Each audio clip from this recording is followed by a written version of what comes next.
गोवर्धन पूजा कार्तिक शुक्ल पक्ष की प्रतिपदा को मनाई जाती है। इसे अन्नकूट पूजा भी कहा जाता है।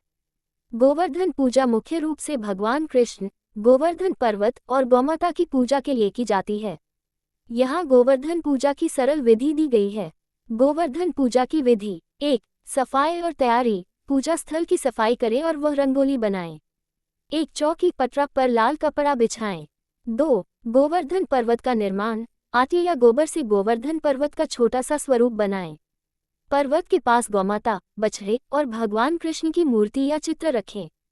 3. पूजा सामग्री तैयार करें: जल, फूल, दीपक, धूप, गंध, सुगंधित वस्त्र, फल, मिठाई, चावल, कुमकुम, रोली, तुलसी के पत्ते और भोग के लिए अन्नकूट विभिन्न प्रकार के भोजन। 4. दीप प्रज्वलन: पूजा स्थल पर दीपक जलाएं और भगवान को प्रणाम करें। 5. संकल्प: हाथ में जल, पुष्प और अक्षत लेकर गोवर्धन पूजा का संकल्प करें। 6. पूजन विधि: गोवर्धन पर्वत को गंगाजल या शुद्ध जल से स्नान कराएं।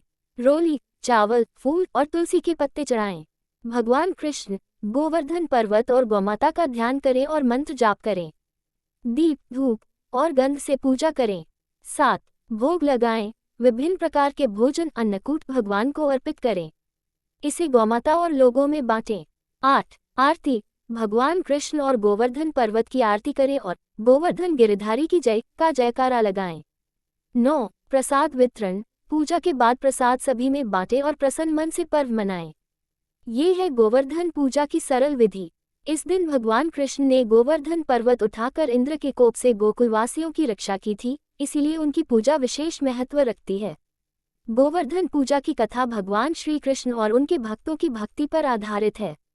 इस पूजा का संबंध विशेष रूप से गोवर्धन पर्वत से है, जिसे भगवान कृष्ण ने गोकुलवासियों को इंद्र के कोप से बचाने के लिए उठाया था। कथा इस प्रकार है। ब्रजभूमि में जब भगवान कृष्ण बालक थे, तब लोग इंद्र देव की पूजा करते थे ताकि उन्हें पर्याप्त वर्षा मिले और उनके पशु व खेत हरे भरे रहें। एक बार श्री कृष्ण ने गोकुलवासियों से पूछा कि वे इंद्र की पूजा क्यों करते हैं।